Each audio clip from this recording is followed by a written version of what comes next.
दिलीप जी का रुख कर लेती हूँ। दिलीप जी, जैसे कि मेरे सहयोगी संजीव त्रिवेदी भी बने हुए हैं, भूपेंद्र सिंह भी हैं, राजीव रंजन भी मेरे साथ थे, जो क्योंकि वो जमीन पर है, धरातल पर, उन्होंने विश्लेषण किया है कि ट्रेंगुलर फाइट नहीं है गुजरात में।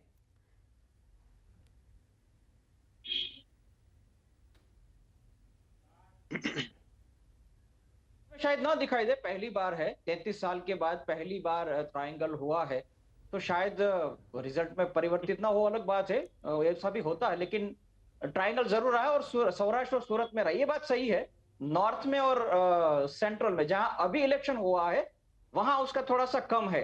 लेकिन सौराष्ट्र में ये जो बेचैनी दिखाई दे रही है भारतीय जनता पक्ष में, वो यही है कि वो कांग्रेस को आके नुकसान करेंगे, हमें बड़ा फायदा हो जाएगा, ये सोच के ट्रायंगल की बात हो रही थी। लेकिन यही है कि शहरी इलाकों में ही आम आदमी पार्टी बीजेपी को नुकसान कर रही है और बीजेपी के अपने कार्यकर्ता इस बार शायद निष्क्रिय हो गए। जो कम हुआ वोट परसेंटेज, वो यही लग रहा है कि जो अंदरूनी मामला बिगड़ा हुआ है बीजेपी में, उसकी वजह से कम हुआ है।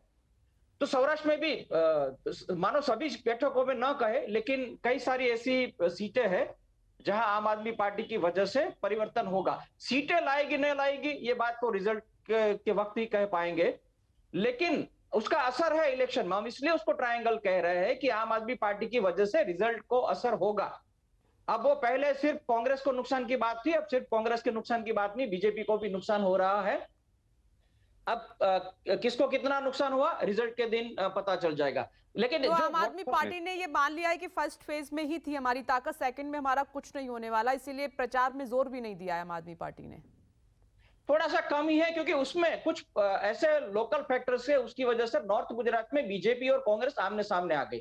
बीजेपी ने टिकट बंटवारे में जो इस तरह से बंटवारा हुआ, इसलिए अंदरूनी कलह बढ़ गया है, वो इफेक्ट हो रहा है। और जो भूपेंद्र ने बात की चौधरी समाज की, वो समाधान करने की कोशिश की, ऐसा कहा गया कि कुछ कॉम्प्रोमाइज फॉर्मूला हुआ है अरबुदा सेना के साथ, चौधरी के साथ, लेकिन क्या हुआ है, वो एक कंफ्यूजन है, हुआ या नहीं हुआ वो भी पता नहीं चल रहा। मालधारी समाज की जो नाराजगी है, वो भी नाराजगी वहां दिखाई दे रही है। इसका मतलब ये है कि वहां कांग्रेस और बीजेपी के बीच में ही मुकाबला रहा, वहां आम आदमी पार्टी थोड़े से कम ही हो गई। और बाकी जो अहमदाबाद और बड़ौदा, ये बड़े शहरी इलाके हैं, वहां बीजेपी अभी भी काफी स्ट्रांग है, वहां आम आदमी पार्टी नहीं दिखाई दे रही। लेकिन सूरत और सौराष्ट्र में ट्रायंगल कॉन्टेस्ट ही रहा, रिजल्ट में क्या होगा वो देखना रहा। ये दो अभी जो होने वाला है उसमें नहीं है, लेकिन उसके फैक्टर्स अलग है। उसके फैक्टर जो चेंजेस हुए बीजेपी में टिकट बंटवारे में, उसकी वजह से कांग्रेस और बीजेपी के आमने सामने है।